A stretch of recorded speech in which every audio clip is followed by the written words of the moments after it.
everybody, Jason Burmis here, and thank you for joining me for yet another Rockfin live, free, and exclusive. We've got a really great show for you today. Remember, we do this 11 a.m. Eastern Time, Monday through Friday.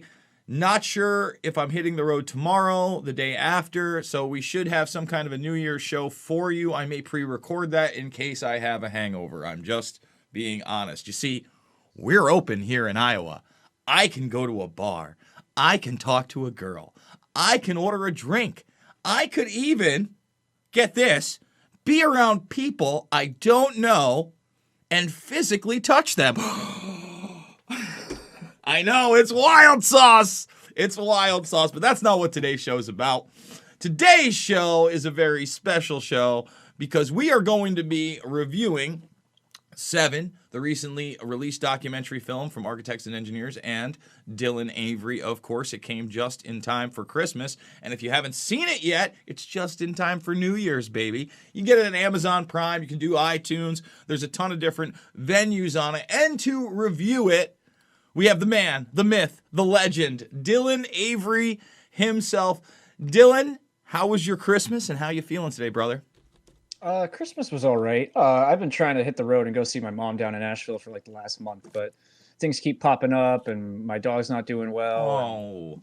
It's his standard unfixed, full of testosterone, swelling prostate thing. It's just old dogs. No, I know, man. Yeah. Obviously.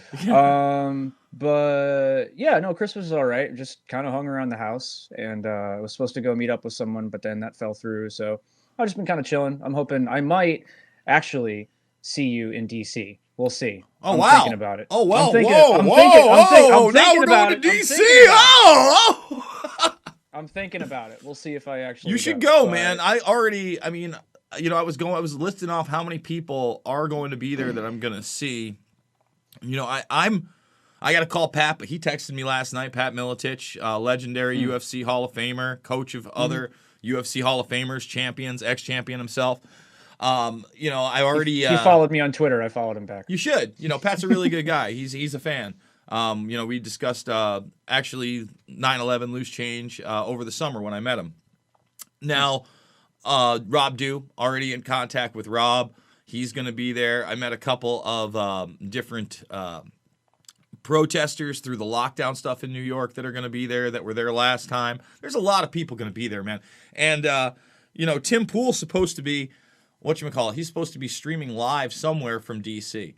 And, you know, now that I was there the last time, I expect a lot more people this time. And I think the big shocker for people, if you kind of just go by what the media says and you wonder who's going to show up and whatever, the largest group outside of like your standard, you know, white American, because guys, there's a lot of white Americans in a place called America, there were a ton of straight Chinese Americans. I mean, it's been a long time since I've seen that many in a group.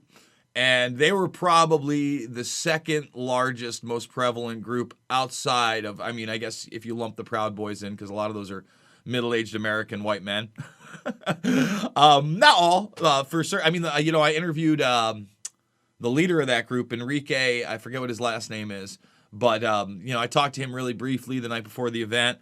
It was something. I don't know if you've seen any of those videos, but literally I walk out of my hotel room and within 5 minutes I'm being shouted out by Antifa and called a fascist. I did see that. Yeah, come on. Did I deserve that one, Dylan? Did I deserve that? No, but I think it's indicative of a much larger problem, which is the issue that I've taken with the last 4 years.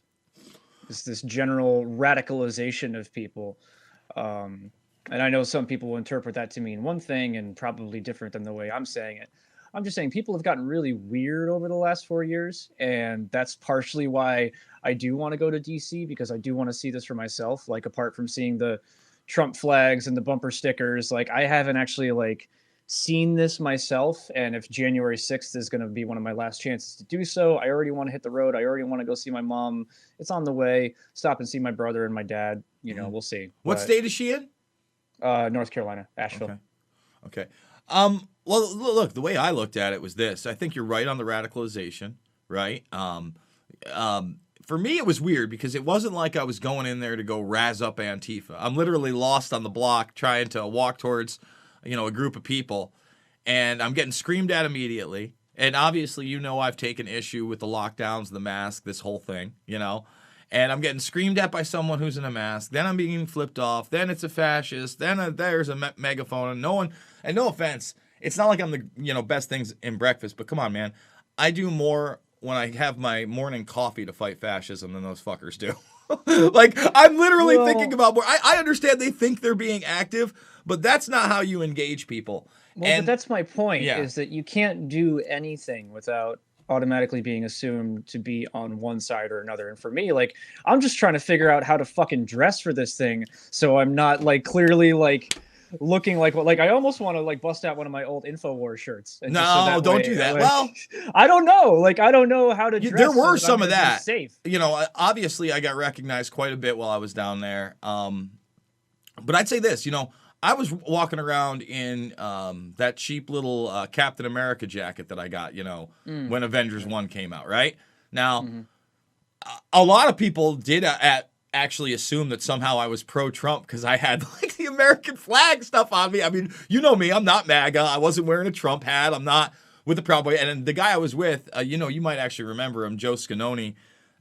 He was dressed up like, you'd have to go way back. He had a bar inside one of the ITK houses that he built. He's a good guy. Oh, yeah. I was probably there, but don't remember his name. Yeah, exactly. But, like, if you saw him, you might. And he was dressed up like Indiana Jones. Like, he's literally... Like, straight up? What? Oh, dude. I go to the video. Straight up. I mean, we're talking about jeans, a little satchel thing, like a leather jacket, and, like, the hat and everything. Like, so like, he's not in... a Proud Boy outfit. I'm not there to LARP. I'm not, me. I usually don't go into these things strapped up anywhere. I don't wear a helmet. I don't wear protective gear. I rely mostly on my wit and my mouth to try to get me out of situations throughout any of this. I mean, going all the way back to the 4th anniversary of 9/11 when we were down there. It's what I rely on, trying to talk to people. And when I got out of that situation, 10 minutes later, when I'm amongst all these Proud Boys or whatever, no one approached me. No one thought it was weird I had a camera. I saw people hugging each other all over. Now, at the same time, when I'm marching with them on Saturday night towards Antifa and it's all blocked off and they rip down a Black Lives Matter sign, I don't think that that's the right answer, right? But then, immediately as it happens, I make that commentary on my channel as we're streaming it live, right? And people after the fact still want me to apologize for that, like I did it and like I didn't condemn it live. It's almost akin to, when it fits someone's narrative, they want to put me on this alt-right Proud Boys side, right? But then when it fits the narrative, they want to put me somewhere else just to demonize that group. It's almost like the resurgence of now loose change is somehow responsible for Q. Obviously, fucking get me started on that shit. Well, I mean, just think about it. Like, we had the Esquire article that we talked about. We talked about after it came out. But I don't know if you saw it. Inside Edition did a hit piece. I did, and it's just like, so you guys are basically just repeating what the Esquire article said. And again, like, why? Why is this narrative out there, Dylan? I got a DM last week or earlier this week that Vice did the same thing. I haven't seen it yet, but apparently... Well, actually, no, that would make sense because a reporter from Vice, Anna something, started following me on Twitter, and then I followed her back. So is that the blonde one? Maybe? Watch out for her. She's the one who, set up Chris Cantwell, the crying Nazi. Remember that? I mean, I'm not giving any interviews anytime soon, but I do think it's interesting. You mentioned that Vice did the same thing, and I had a reporter from Vice follow me, and I followed her back, and when I comment on her tweets, she acknowledges it and talks back to me, so I don't fucking know. Well, hey, listen, I'm all for open dialogue, right? I mean, Tucker Carlson attacked Loose Change 2 weeks ago. Well, we got a nice bump on the website as a result, so did you really? Tucker. Yes, we did. Well, I mean, I would imagine that's what everybody was saying to me. They go, good traffic for it, and I go, listen, man, the thing is that everything there is backed up by mainstream, quote unquote, authoritative sources, especially the Final Cut. I mean, I've done watch alongs with it. It's well sourced. You look at what just happened again with Omar Saeed Sheikh, right? He's the guy that facilitates that wire transfer with Pakistan. There's no scandal. Saudi Arabia exonerated him, and just this week, so did Pakistan. So this guy, who's a literal money man, an intelligence dude involved in 9/11, somebody that fits in the interweb with the president-elect, Joe Biden, and the cover-up of that money transfer, he's the guy that you could literally call the Big Daddy, the founder of the beheading video, like a fear-based tool that has run a 2-decade span almost, right? Before that, before Daniel Pearl, guys, just so everybody know, no one was really worried about someone being beheaded on camera by Islamic jihadists and having it go viral across America. Didn't Nick Berg happen before Daniel Pearl? No, Daniel Pearl was in 2001. I don't even think it happened in 2002. Okay. It might have happened early 2002. He went into... No, you're probably right, because Berg was 2004, I think. Oh, Nick Berg was way after. It was a running theme. Okay. You know what I mean? And that was the one that kicked it off. And that was the one also because Pearl was Jewish. They made him, denounce Israel and all these other things. So at the time, it was another way to ramp up the Israeli-U.S. alliance against, these terrorists in the Middle East. And you saw that play out again and again and again. And you got to ask yourself, why isn't this guy, why wasn't he even Gitmo? If Gitmo and Abu Ghraib are so important and we need these black sites, you're talking about a money man behind 9/11. You're talking about a guy that's orchestrating beheading videos. And I know you guys tuned in for WTC7, but Disco and I haven't talked in a while. So we're just kind of on the flip. Dylan, I think the last time we talked was, April or May? Right, right before I left. Right before I left. Well, actually, it might have been June, right? No, yeah, we did a show like right before you left. And no, because you were here when we were filming Asteroid in August. That's right. It might have been September. That's right. Was it in August that I was still there? Yes, because I didn't leave until the end of August for October 1st, and you came in. Unless you somehow moved to Iowa and then came back to New York and happened to be on Main Street the day we were filming. But I'm pretty sure you had not left yet. No, I hadn't left yet. No. Yeah, no. So mid-August, mid to late August, you were still here because August 23rd is when we shut down Main Street. Oh, no, that was the 21st. So you were still here there, and I think like a week or two later you left because didn't we do a final show? We did do a final show, I think right before I cleaned up the studio, like you were there the day or two before. So we probably did one in late August, for sure. Or was it 9/11? Did we do a 9/11 show? I can't even remember. Time's the blur. Nothing makes sense. We might Nothing have done a show anymore. Together via video, but I don't think so. After the Esquire article came out, I think we just talked. It's possible online. I don't know that we actually did. Sorry, folks, you're watching the Inside Baseball Rockfit interview. Watching the fucking Alzheimer's Club. Yeah, we are getting old. So, you finally get this thing out in December. I know that these things take forever. First of all, tell me how the inception for it's been. You mean just like start to finish, how the project came about? No. I guess how not how it was started, but how so far people are reacting to it. Oh, so far it's going pretty good. I think we've gotten some pretty good hits on the usual sites. So I know the reception's going really well. You had the Amazon site up. It looks like it still somehow has 4.5 stars. I'm sure that'll change soon. But yeah, it's been going good. I know that once the new year rolls around and people are starting to do stuff again, I know AE has their own PR team that they're going to try to get some interviews lined up for. We got some pretty good press for the PBS piece. Roland and I went on like a Fox radio show somewhere, and it was actually like really positive. Like, I don't think they said conspiracy theory once, which was kind of shocking and also nice. So yeah, I think after the new year, publicity is going to ramp up. And basically, again, anyone who doesn't know how like major film releases work, there's basically like a 3-month, what's known as a transactional period, because basically anybody who's actually going to purchase the film is going to do so in that time. And then after those 3 months pass, that's when they start making the pitches to like Netflix and Hulu and all that. I saw one person on Twitter is like, is this going to be on Netflix? I don't have any way to watch it. And so it's like, maybe. I mean, maybe. It depends on how well 1091 pitches it. Again, 1091 has a very good pedigree in the industry. Like, they are already kind of known for conspiracy documentaries and stuff like that. So there is a chance that maybe around February, March, somewhere like there, that it gets a debut on a streaming service. The main thing to keep in mind, and again, this is coming from the guy whose film was watched for free on the internet, and it's the only reason people knew it existed. I would just like to caution anybody that throws it up on YouTube. First of all, again, as we've discussed several times, like I've had private uploads of Seven nuked from my YouTube channel just to show AE and just like progress cuts and stuff like that. Like I've had unlisted uploads of Seven just straight up deleted off of my account. Like some of them didn't even have any plays on them, but it's like it's auto detecting like a video of Building 7 or something. Well, the thing is, I think it's also that they target certain channels. So, well, it's possible, but and it might be that everything that I upload is like subject to an additional review now, but it's happening after the fact. Yeah. Like the last takedown that I got a message for is something that I had uploaded like 2 months ago.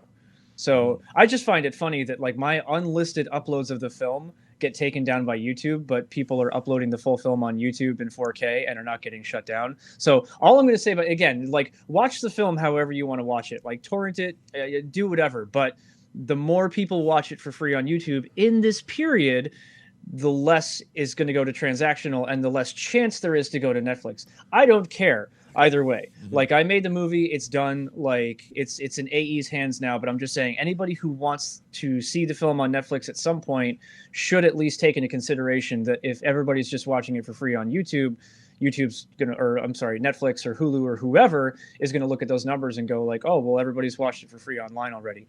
Again, I don't care. Watch the film however you want to watch it. I don't care. Well, first of all, just keep in mind, the more people that watch it for free on YouTube, the less of a chance there is that it will go onto Netflix to a larger audience. That is all I'm saying. I just want to point out that we're no longer in the time where you have to watch something in 240p or 360p, or if you got a 480p rip, that's the best thing ever, right?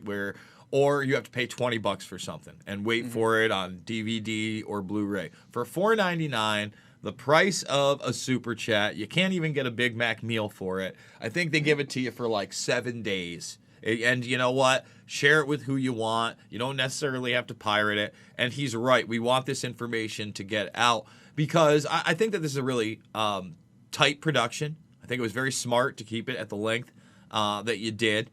I think that the news clips that you used were poignant.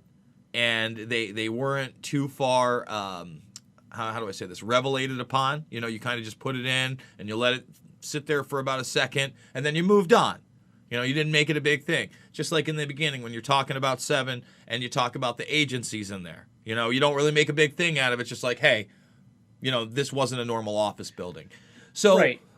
Let's talk about the pacing on this because you are, usually doing longer projects. Was this refreshing to be able to put something in the can that was under an hour?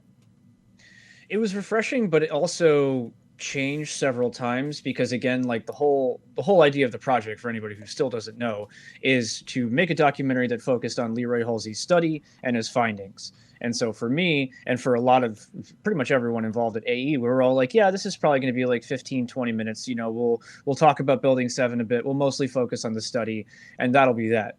And I very quickly found out that 15 minutes was not going to be enough. Just between Halsey's study and anybody who somehow is watching this and has never heard of Building 7, like that to me was like one of the toughest balances was like, how much do we rehash all the stuff that we've already been talking about for years and how much do we focus on the new material? And there is one very specific thing that we did and that I pushed for and that I'm now finding interesting in the Amazon reviews is I'm pretty sure one of those 1 stars is one of the ones that I read where they're like, this film tries to convince us that it was a controlled demolition. Ah ha ha ha ha.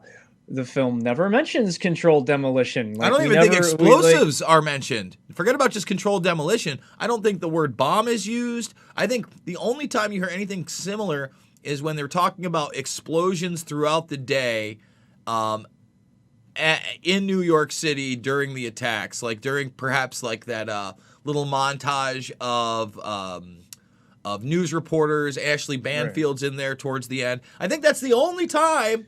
We don't say it. No, exactly. That's what I'm saying.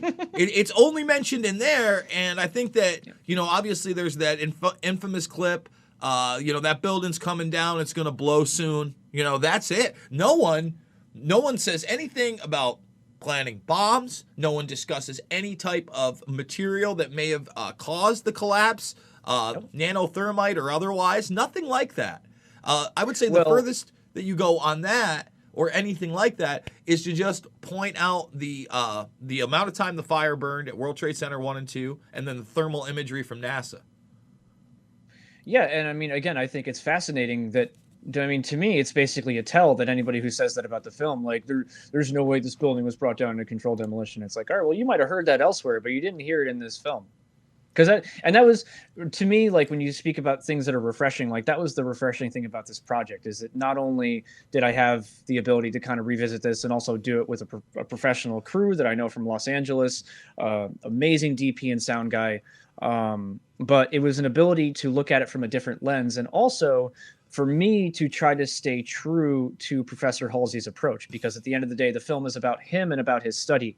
And if Professor Halsey is going to painstakingly go out of his way to never say this building was blown up, this was a controlled demolition, etc., it felt slightly, I don't know if a betrayal is the right word, but it felt It didn't feel intellectually honest to try to present something right, like that. yeah, and I didn't want to take his findings that he specifically went out of his way to not say was a controlled demolition and then turn around and be like, this proves it was a controlled demolition. Like, I wanted to stay faithful to that ethos, because that was what attracted me to his study in the first place.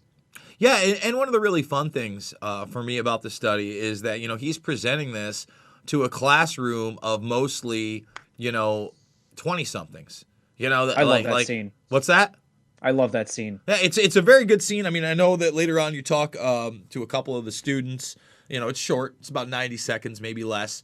But when you see the faces that are actually going to be looking at this, right out of the gates that there isn't 100% of these kids that walked into that classroom going, aha, I knew this. Now, 100%, there were some people, for sure. I mean, let's pat ourselves on the back just a little bit, that are aware of Building 7, of what's behind 9/11, have seen these films. Even the girl that got specifically interviewed, she's like, I've heard both sides of this issue for years, and I want a clearer answer. And then at the end, she's like, yep, got my answer.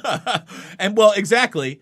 And so when you look at the other, 50, 60% that may not be aware of the issue, or like her, think they know because they've heard people talking about it. Or she's aware of it, because she was very clear, like, I don't really have an opinion on this because I haven't heard anything from either side that's too convincing. So even at the gate, she was like, I don't know what I think here, but this is why I'm going to attend this, so I can hopefully know for a fact. But my point being is, it's not like that guy was looking to preach to the choir or was looking for other engineers out there that had already heard of the issue. He really wanted to give it to a bunch of newcomers who were in there learning, that would come at it from about as objective and a perspective as you possibly could. Well, and you see like a trace of this in the footage in the opening stuff with him and his students, where they're like, oh, are you filming something? But I mean, following him around the campus for just a day and just getting to know him. I mean, student after student was just like, hey, Halsey, how you doing? Like, there's this really respectful rapport that he has with his students that I don't think he would have if he was just the crazy crackpot professor. If it was just like, oh, there goes Halsey again talking about 9/11. Like, there is a genuine respect that his students have for him, and I think that is worth mentioning. And I tried to show as much of that as I could in the film. A lot of those moments happened off camera, and we got lucky that one moment happened to happen while Ryan was there and rolling. But there's a respect, and like, I think not only the respect that Halsey commands from his students is a tell, but I also think the fact that you have the University of Alaska Fairbanks stamp on the front page of his study. Yeah, like he's not getting fired anytime soon. Like, UAF didn't have to put out a press release where it's just like, Professor Halsey's opinions are his own and are not reflective of the opinions of UAF or its staff, etc., etc. Like, their fucking stamp is right on the front page. Well, it's a scientific paper, and it's well done. But and it's something. As some of these other things have happened in the past, there's always this kind of distance that people are trying to have from it, or organizations don't want to publish it, or it won't get peer reviewed for whatever reason. But that was another thing for me, where it's just like, this is endorsed by the university. Well, I mean, look, man, and it's an engineering school. This is how I look at it, man. It's just like when I did that interview with McDermott, right? When I had him on the show, post Esquire article, and we're sitting there talking, and you didn't ask him my follow-up question. What was the follow-up one? Why did he not talk about a single thing that I've done since Oh, 2005? that's right. That's right. I didn't get that one. I wanted to know why the No, no, no. It's fine. I'm mostly just talking shit. But I mean it really fucking bugs me because you want to know why on AE's tweet about the movie, someone was just like, "Oh, I was wondering what happened to Dylan since Loose Change," and it's just like there's just like this void out there where I haven't done anything for the last 10, 15 years. It's like, no, I've actually been really fucking busy. Nobody talks about it, but I've been busy. Well, I mean, dude, look at me and my I know. careers up and down. You know, they I always try know. to marginalize us, but you know, to kind of speak to, Well, the guy was a supporter too. He wasn't like talking shit. He was just like, "Oh, I was always wondering what happened to Dylan," but it's just like I'm right here. I have a Facebook page. Like well, it's you no know what? secret where I've been. I'm still having people rediscover me every day. You know, like Yeah. so, you know, somebody will get sent a video and they'll be like, "Oh, I thought you dropped off the face of the earth after Infowars in 2010," and it's like, actually, you know, I put together a couple more films, and you know, I've been back at it for a few years, and I really only took like a 2 year Like period off. talk about the fact that I started making a documentary about police brutality 7 months before Ferguson happened. And you know, you've done lighthearted stuff. I mean, not only did you do the coffee documentary, which is I enjoyable. edited a documentary that got into Slam Dance. Yeah, Like, yeah, and you I've did been that. doing shit. I love that little mini doc that you did on Oh, 4'11". Yeah. Is that still on Amazon? We had to take it down for reasons, but it is on YouTube. So Okay. if you want to take a trip back to a much lighter time when we were all talking about the angry bagel guy, go find 4'11" on YouTube. I edited it and helped shoot it. It wasn't my baby. It was my buddy Dan's baby. But It's a fun Yeah, little 15 minutes or so. dude, You know, like it Chris is. It's Morgan, fun. man. I feel bad for the guy because he had a stroke and then just disappeared. So I just hope he's all right. Listen, man, you can't have that kind of anger in your heart. Well, I know, and that's the part of me that hopes that he's doing better, and that might be why we haven't heard anything from him because he's like, man, I was really kind of out there a little bit too much. So hopefully, there's been some time for reflection, and I think his parents might have stepped in too, because he had this one guy that was representing him and running his social media, and then apparently they had a falling out because when we were trying to figure out what happened to Chris, we had texted this guy, and he's like, no, Chris doesn't speak to me anymore. So I can don't know. only imagine the drama llama that was going on with that whole whirlwind of crazy. Yeah. To bring it back, Nut to butt, man, nut to butt crazy in that scenario. All parties involved, including us. to bring it back to fake news, disinformation campaigns, the mainstream media, you know, when we did that Esquire article, largely 9/11 was uninvolved, other than as a side note. But the one fact they allowed through was, again, that 8-mile debris field. And I think we did discuss this in August. But the fact that they would bring on, again, Meggs, the former guy from Popular Mechanics, to repeat the same line that's been around since 2006, post Loose Change, Popular Mechanics style of it being Indian Lake and a mile and a half, and it being so easily debunkable. After I get like 2 texts from the guy in the same week how they're fact checking the article. And then the question is, well, how is this a big... I go, dude, you didn't fact check that. I go, there's not going to be a Facebook fact check under your article because that's completely wrong. You know, But that's my point, and that's why I didn't even respond to their fact checkers, because it's just like there's nothing that I'm going to say that's going to get any facts that I'm happy with into your article. Like it's just going to be me reading a bunch of bullshit that you guys wrote and going, all right, well, how do I try to explain to these guys that this is wrong or misleading somehow? And it's just not going to get through. Like I'm not going to do your fucking work for you, man.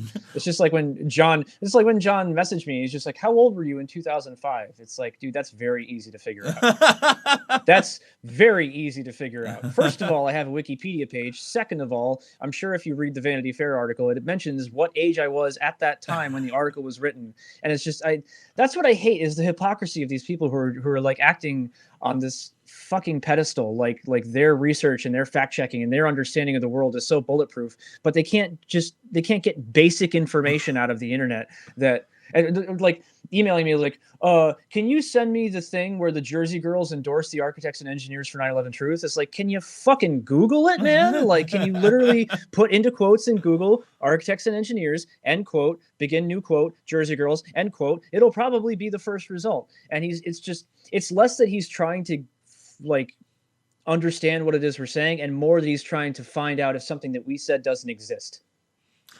That I guess that's there too. But it just speaks to the fact, and I'm not trying to make this about Trump, but when we're in an era where, the 60 Minutes woman is sitting there and Trump talks about the Hunter Biden scandal, and she just goes, no, there's no scandal, looks at him and says, no, no. Now, whether or not you want to talk about the Ukraine and the impeachment or whatever China business deals are on there, the fact of the matter is, by that time, there had been leaks of photographs of Hunter Biden with his 9-inch dick out with a 14-year-old girl behind him. I didn't see those pictures. Oh, well, let me explain it to you. You really don't have to. Oh, I do, because it gets even more unbelievable that she just goes, no, no. So the girl who's 14 years old that happens to be in the bed behind Dylan, you know who it is? I give up. It's Bo's daughter. So his dead brother's daughter. Joe Biden's dead son's daughter. You want to know why it gets even worse? Not really, but I know you're going to tell me. Of course I'm going to tell you, because this should have been a huge scandal. And for her to just go, no. And I mean, saying it to me is one thing, because you're going to shit on my face anyway. But to the President of the United States, there are text messages that are public between Hunter and his father, Joe, about this and the inappropriate relationship, and how now Hunter can't be around the kids. So you're telling me that the president-elect, or when he was running, the presidential nominee, is in an incest pedophilia cover-up scandal with his son and his fucking granddaughter. And no. I mean, that's next level shit. That's next level shit. Okay, but you know what they say about the boy who cried wolf. That's the problem. Is even if Trump has some, no, let me finish. Even if Trump has something legitimate to say, nobody's going to take him seriously because of all the illegitimate things he says and does. I'm not disputing anything that you're telling me here. I'll just say this, dude. I'm just saying it's hard to take anything Trump says seriously. Listen, I'm not saying the guy's Johnny Honest. All right, let's get that. I want to make that clear, because I know which waters I'm wading in right now. Well, no, I get it, but I just want to make it very clear that I do not like Trump. I think that we got to be intellectually honest on this whole issue, right? Like, you promised us the JFK files twice. You couldn't do it. You promised us you were getting us out of the Middle East. You couldn't do it. You said... The point, man, is like all this shit that all these people were just like, oh, well, Trump's fighting the deep state because he's doing this and this and this. It's just like, show me him actually doing any of these things. Well, like, I remember in 2016 where people were like, well, you need to support Trump because he said he's going to reopen the 9/11 investigation. I'm like, you actually fucking believe that? You think that Trump gives an iota of a shit about 9/11 other than the fact that on 9/11 he was bragging that his building was now the tallest in New York City? Like, he doesn't give a fuck. He gives zero fucks about 9/11, about you, about me, about anything except for himself and his group of fucking cronies that have completely enriched himself off his presidency. That's how I feel about Trump. Again, I am angry tweets incoming, I'm sure. Well, whatever, man. Not from my audience. I mean, again, dude, I go hard. I mean, again, on the real issues, you can't run on I love the WikiLeaks, can't get enough of the WikiLeaks. You see the WikiLeaks, and then be the guy behind the Department of Justice that goes and basically not only brings these 15 indictments in, but then gets him thrown in Belmarsh, ripped out of Ecuador. You can't be the administration that is cronies with Sheldon Adelson, who is running the private CIA ops to not only spy on Julian over there, but they actually concocted an assassination plot. All this stuff has come out in court. I get all that, but at the same time, you got to give, like, for me, not having to pay the penalty on the healthcare. That's a win, man. You got to give him that. Literally, like, that's like, I will admittedly always give Trump credit for that. Like, I'm not completely oblivious. I'm not blind, but for me personally, anything that he's done or that I've seen from him, the one thing I will give him credit for is getting rid of the mandate. I mean, again, there are a few other things that I like, but there are plenty of. I mean, I go into the Saudi That's the big Arabian one. arms deal. That's like one of those rare instances where it's like, oh, he actually said he was going to do a thing and then did the thing. Yeah. He hasn't replaced Obamacare. Hasn't come up with anything Yeah, better. but he did try to cut. But he has gotten rid of the mandates. So And he did try to we'll just give cut him credit for that. And he did try to just cut all those big pharma things. Listen, man, he acted more and more like Bernie Sanders throughout his presidency for what he ended up giving people, which should totally be against his base, but it's not, because again, some people just jump on bandwagons and can't critically think for themselves. But again, when you look at Yemen, I mean, this is the drone president. You thought Obama was the drone president. No, this is the dude. Like, he's way surpassed Obama. And a lot of people can't. Dude, it's not even ballpark. When you start getting into the alliance with Saudi Arabia. I believe you. I just want to make sure I understand. Yeah, it's not even close. Dude, let's talk about the fact that he just pardoned the murderers of a fucking 7-year-old. I saw that.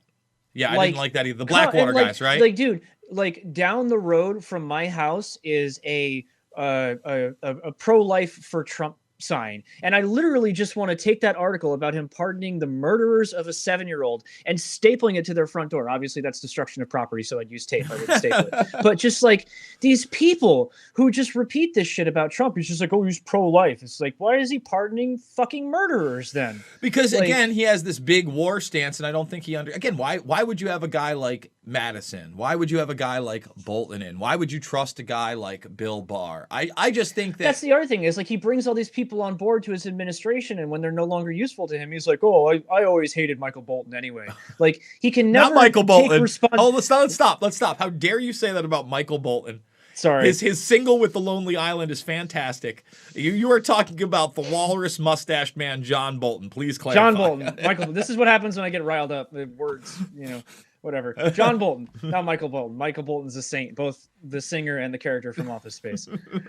John Bolton, Mr. Mustache. Yeah, I don't understand how he can bring people like that onto his administration and then just turn around and be like, oh, well, I never liked John Bolton anyway. Well, I'm never gonna live that down, am I? I got to put Roger Stone on the spot about John Bolton, right? I did see that, yes. Yeah, I mean, hey man, I'm working. I'm trying. It's not like that's the whole thing. It's like, I know who Roger Stone is. He's not my hero.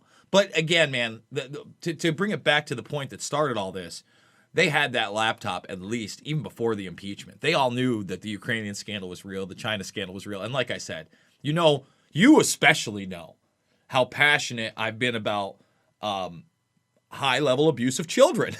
Any abuse of children. It's kind of been your thing for the 14 years that I've known you. Thank you. And a lot of people, and what upsets me the most, Dylan, is again, I was on the forefront of debunking this Q thing and saying, no, man, listen, there are really bad people hurting children, but you guys are talking about adrenochrome fantasies, and you're discrediting all the real stuff.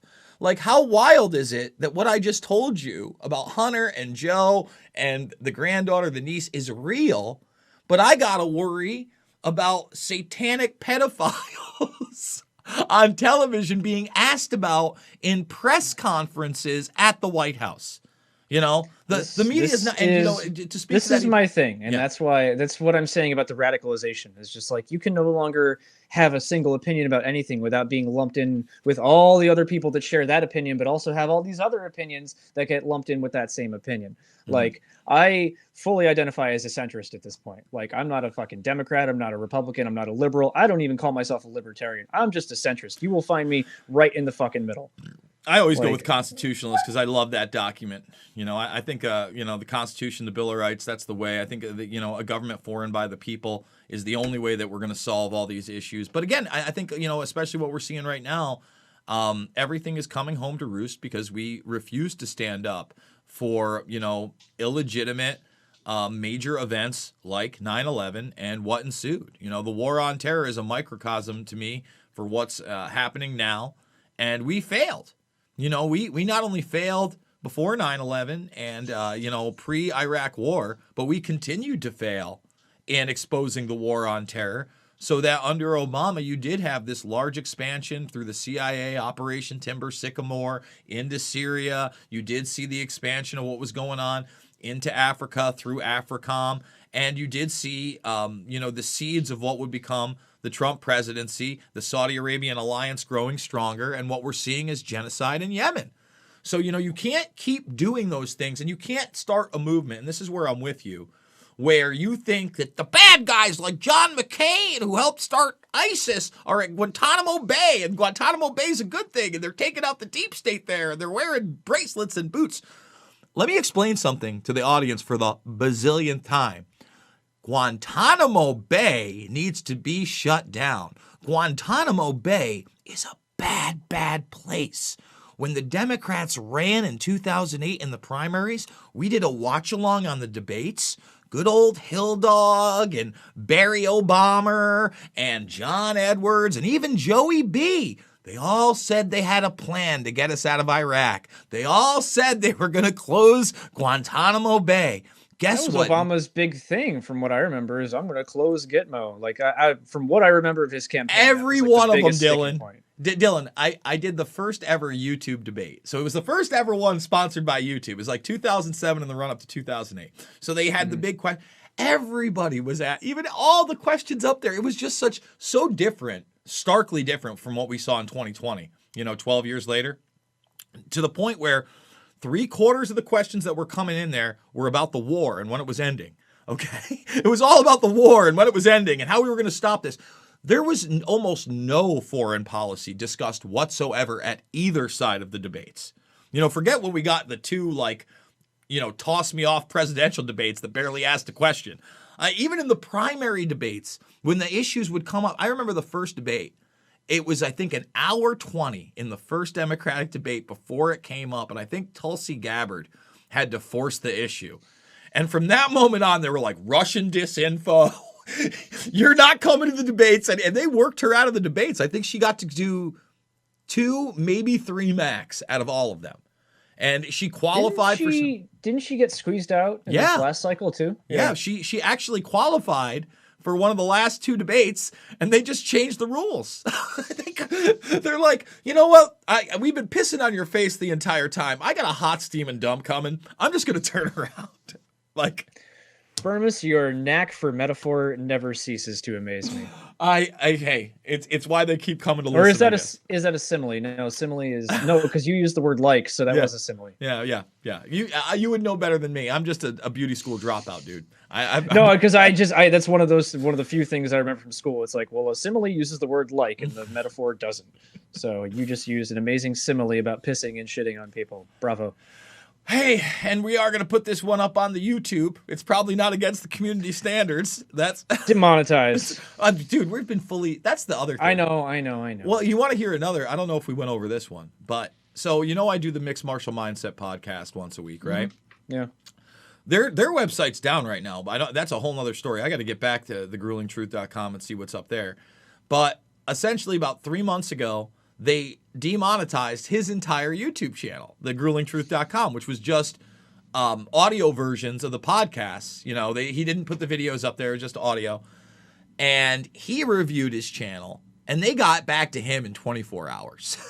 He put it in 24 hours later. They told him that he had repeat content, and he's like, I own all my own content. And that was pretty much it, and he's remained demonetized. We're on month 9 in 6 days. 3 months ago, my God, it's been that long, huh? Yeah, 9 months. 3 months ago, they took down my my thumbnail, not my video, where I had Justin Trudeau in blackface. You know which one I'm talking about? Where he's in the video and he's stuffed his pants. So I also, because I'm brilliant, I put Robert Downey Jr. in blackface from Tropic Thunder, and I put Dan Aykroyd in the thumbnail in blackface from Trading Places, the Aaron Russo classic. Oh man, you should have done Mac in blackface from Always Sunny. I wanted to keep Lethal Weapon 5. Listen, I wanted to. I'm pissed. I'm pissed that those episodes got taken down. Did they take them down? They did originally. It was like months ago, because I remember I temporarily canceled my Hulu subscription as joining the protest of people that were not happy about it. Yeah. But yeah, it was this whole thing, even the old episode, I think it was the Golden Girls or something, where they went to a spa and they had mud masks on, but they counted that as blackface. But man, how do you take down the Lethal Weapon 5 episode of Always Sunny? Like that's Yeah, fucking especially because they like trade they're places in the middle. clearly making fun of the fact that they're doing blackface. Like they're not doing it insensitively. Like Dennis specifically is just like, yeah, I thought it was kind of weird for Mac to do this whole blackface thing. I don't know, let's not get into it. Like they're very clearly aware that it's fucked up, which is why the joke is funny. Well, that's why I think that my thumbnail stands, right? So I review it, and I review it live on the air, and I say, well, looky here. I go, it's very weird. And by the way, I have it circled. I have his crotch circled because he stuffed his pants, so it looks like he has a baby's arm. And I go, number one, this is a historical event. The video exists. I go, I play the video of him in blackface. It's not taken down. The video's fine. I go, number two, you're selling Tropic Thunder on YouTube for rent, and the thumbnail is all three of them, including Robert Downey Jr. in blackface on the cover. And look at this. You're also selling Trading Places. So instead of, denying me my review or whatever, or saying, no, we're keeping, they just don't answer, Dylan. They just, so the other completely ironic thing is the thumbnail is my background in the entire video. Like you see it the entire video. I'm trying to think of the best metaphor to use for this, but I mean it's like shotgun blasting, it's like it's like there's nothing like specific or targeted about it. It's just like, oh well, here's some blackface, let's take that down. Oh, here's some other blackface, and it's probably mostly algorithms. Like it's probably all just image recognition algorithms, just fucking combing through everything. Like they have like what how many videos are on YouTube? Like, are we at 1 billion yet? Oh, it's crazy how much content. But I would say this wasn't an algorithm because it was up for, I don't know, 3-4 months. But general like auto flags and stuff like that. Like, I think it's just like if we see this image of Robert Downey Jr. from Tropic Thunder, we flag it, but not on our sales of the movie. Well, so. I think you're right on that. Again, I think that's why your stuff is being delisted and taken down, and other people's aren't, because there are so many accounts created that they can't. And again, and sorry not to cut you off, but I mean that's one of those, because we talked about this. We were like, okay, we have a choice here with 7. We either, because 1091 reached out to us, and that was like to us like the big thing, because we put out the trailer and 1091 reached out and they're like, hey, this actually looks like it's really well made and it's not just a YouTube video, so we'd like to take a look at it. And they took a look at it and they said they wanted it. And so there was probably like a good month and a half long internal conversation with me and AE, where it's just like, what do we do? Like, do we put this on YouTube and Rockfin and BitChute and hope that it stays up on YouTube, and then if it doesn't stay up on YouTube, that people know to find it on BitChute and Rockfin? Or do we go with a legitimate distribution company who has a way? There's a certain layer of protection when you go with a company like that. Mm-hmm. And that was our big concern, because I told them straight up, I was like, guys, like my uploads to show you guys are getting automatically deleted. Like, what happens if AE releases this movie on their YouTube channel? It gets 20, 50, 100,000 hits, gets all these comments and engagement, and then it's just fucking gone. Like, very, very, very like, possible. And that's like, and people ask about Loose Change. They're like, well, how many views did Loose Change get? It's like, I literally have no idea, because the videos don't exist anymore. Tens of millions, and that's all. Well, first of all, the platform where it went most viral is completely gone because it absorbed right, YouTube. and even the stuff that got ported over from Google Video to your YouTube accounts, the numbers don't come with it. So you literally have no way. Because I reached out to YouTube at one point. I was like, I would really like to get my old numbers from Google Video, from not only my uploads, because remember, we didn't originally upload the second edition. I'd like to get all the numbers of the second edition of Loose Change and just see how many views it got. And they're like, oh, well, you'd have to talk to Google Video about that. I'm like, motherfucker, you guys are Google Video now. Yeah, talk to the other me. Yeah, yeah. Well, that's the other thing, and they're not even really shy about how they're all shell corporations of one another. Like, I watch the YouTube Creators channel quite a bit, and they totally talk about how they're moving in divisions from Google all the time. They don't even refer to it as YouTube.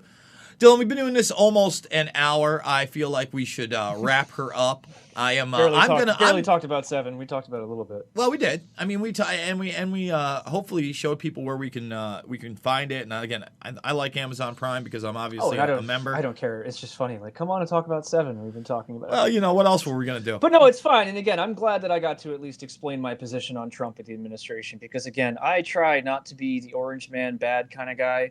My big thing is, like, when I see fucked up things happening, I get upset about them. And like, say what you will about, like presidential demeanor and temperament and all that shit. All I need to do is look at the guy's Twitter page, and I know the guy is not fit to have the nuke codes. Like, I, he's just not. I don't know, man. Listen, I'm torn on the guy. Like, I don't have any hopium, or I don't think he's a superhero. And I look at the administration and the actions, but at the same time, I look at literally the shitbirds we've had my entire life. I know I'm just a slightly older than you, and it's not like I'm like, man, I really liked him as president, or man. Well, and that's my thing with Bernie too, dude. Like growing up, like I've never really supported a president. It's like I've supported the ideas here and there of a couple candidates, but I mean, for me, like Bernie Sanders is literally, and I know I sound like a million other broken records out there right now, but like for the first time in my life, I saw a politician that I actually felt gave a shit. Yeah, Not only gave a shit about the country, but gave a shit about me, a person that he's never met. I totally disagree with him. To me, like, if he wanted to stand up the first time when they robbed him in 2016, he should have. They dicked him over Look, again. I'm not going to disagree with you there. Like, Yeah, Bernie you got to show a Bernie spine. has gotten fucked by the system so many times But he might as well, be getting alimony payments. But he refused to acknowledge it. So to me, that's just and there are other things I don't like about the guy. But again, it's just like I can't disown everything he said and done. Look, there are times right now I had to agree with fucking Marco Rubio yesterday. I fucking hate Marco fucking Rubio.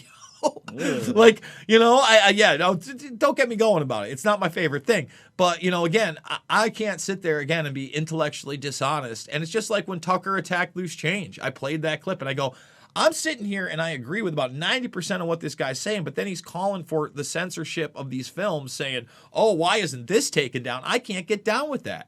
We live in a very odd time, is what I'm saying. I never thought that I was going to be... No disagreement there. Yeah, I never thought I was going to be agreeing with Tucker fucking Carlson as much as I am today. I guess we were in a different landscape at that time, where Fox News was a very different entity and perceived very differently by the public.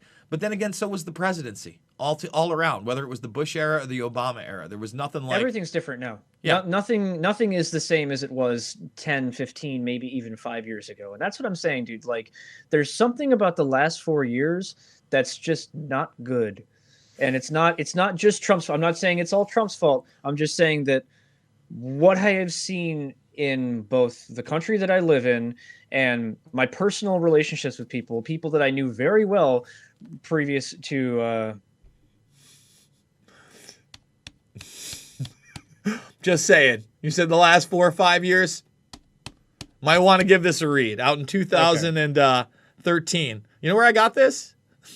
I give up. Dollar Tree. I got this when I saw this, well, it literally must have been 7 years ago. I'm telling you, man, you start reading it. I mean, they got a whole subsection in here about WikiLeaks and Assange. My heart skipped a beat for a second because I thought that said Eric Huffschmidt at the top. I'm like, no, what are you doing? Much worse than the Huffschmidt. How dare you? These guys, I mean, Schmidt is way, way worse than the friggin' Huffschmidt. I can't even believe you brought that up. That's hilarious.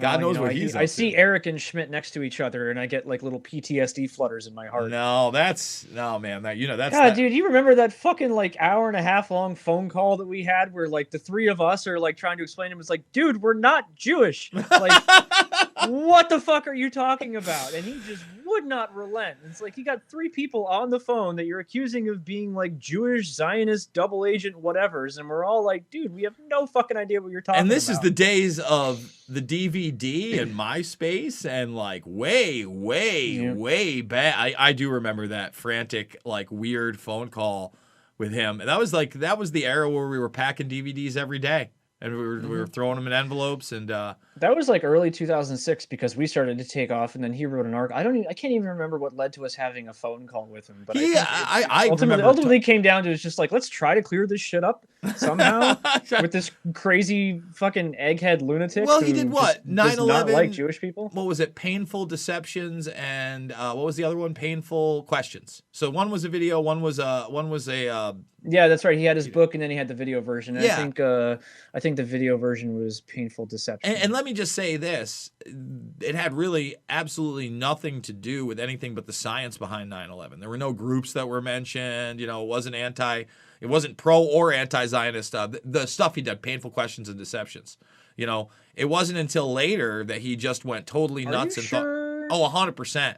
I remember watching it. It used to be on, the first time I watched the video was on prisonplanet.tv when Jones had launched that. So it was probably like, No, but I thought at least his book was doing that shit. I don't I know. didn't read his book. I just read, I had the PDF file that would go along with the thing.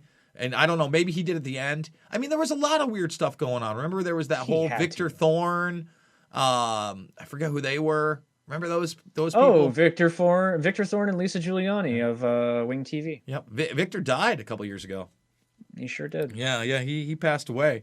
So and that was the whole thing. And even to this day, dude, people want to throw us through the ringer, and I'm like, dude, I got a 20-minute section on Israel and fabled enemies, or they want to come at us about the Pentagon, and it's like, dude, go watch the final cut. I don't think we could have been clearer. Like, you obviously didn't ever see it. Someone tweeted at me a while ago. I think it's when 7 was announced, and they're just like, you did a really good job with Loose Change, but you shouldn't have left that missile stuff in the beginning. I was like, dude, that was the first edition, and that was the first thing to come out of Loose Change. That was the first thing where I was like, all right, well, maybe a different opening. Yeah. And that's why that's why the second edition went viral, because it had a much better opening. They gave like a little. See, bit I of love listen, man, that's how I found you, was that first edition. I remember that. Which is fine, but like, don't turn around and like conflate the two and be like, oh, well, it's a shame that the movie that went viral had stuff about missiles and pods in the beginning. It's like, that one wasn't the one that went viral. You know that. I mean, again, people. No, but that's my point. Yeah. It's like he's conflating the two, and like he's combining his memory of the first edition with the reception of the second edition, where the second edition was specifically tailored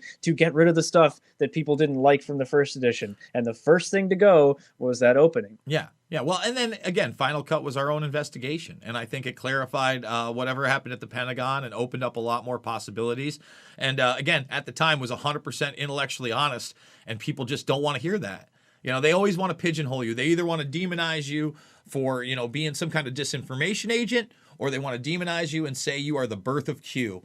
Dylan Avery, you can find him at discodylanavery.com. That's a lie. You can find him. Wait a minute. I don't even want to know what that Earl goes to. Yeah, who knows that? Yeah, right. I can follow me on Facebook and Twitter. Honestly, follow me on Twitter. I never tweet because my tweets never get any engagement. So if I actually get a decent amount of followers, then maybe I will. You got open DMs so people can contact you, or can they just on add Twitter? You? No, because most of it's going to be most of the stuff I bitched about in the show. Like, why did you put this in Loose Change? It's just like, fucking hell, man. I don't know. I got open DMs, dude. I can't read them all, but I get some good tips. So, it's been good. All right, Dylan. Again, everybody, one more time for Dylan Avery. I do want to just say one more time, Amazon Prime. Go check it out. $4.99. You can't beat it. It's well worth your time. I enjoyed the film. Dylan, thank you so much, brother. We'll talk soon, okay? Hey, maybe we'll see each other in DC. If you do go to DC, text me. We'll get together, okay? I think so, because again, I've been trying to hit the road for like the last month, and I have to do some final tweaks on Asteroids so we can start shopping that around. And I have like 2 things that I need to get done, and then I can hit the road. And so I might see you there on the 6th. I just want to go just to see this shit show for myself. Yeah, it's going to be more than the shit show, bro. All right. We'll see you soon then, my man. Later, Dylan. Everybody, that is Dylan Avery. I want to remind everybody, if you are watching this on the replay, I am 100% demonetized on YouTube. $5, $10, $15. Big donors, you mean the world to me. We'll be setting up another GoFundMe. I hope that you guys have a great New Year's Eve. I know that they don't want you to spend it with your friends. They don't want you to spend it with your family. A lot of the bars are shut down. A lot of the restaurants are shut down. It hasn't been a great year for many people. But we're really going to try to change that. And it's not going to be easy. And these people don't want to take the boots off our necks. So if you can donate to the cause and you do like the content, $5, $10, $15, big donors again. Could not do it without you. If you are watching it on the replay, thumbs the video up, subscribe, share, join the Burmese Brigade. If you're just watching on Rockfin, make sure you are checking me out over on YouTube as well.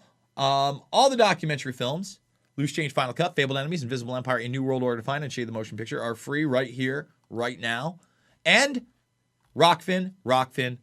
We do it live Monday through Friday, 11 a.m. Eastern, or we have something up there for you 5 days a week for free. If you do subscribe, if you pay the $9.99 a month, you get all the premium content, you get all the archives, and you get everybody else's content on that platform. It is like a Netflix for creators. And again, it's been nothing but great to me. So guys, I love you. Thanks for joining me, and I will see you all on the flip side.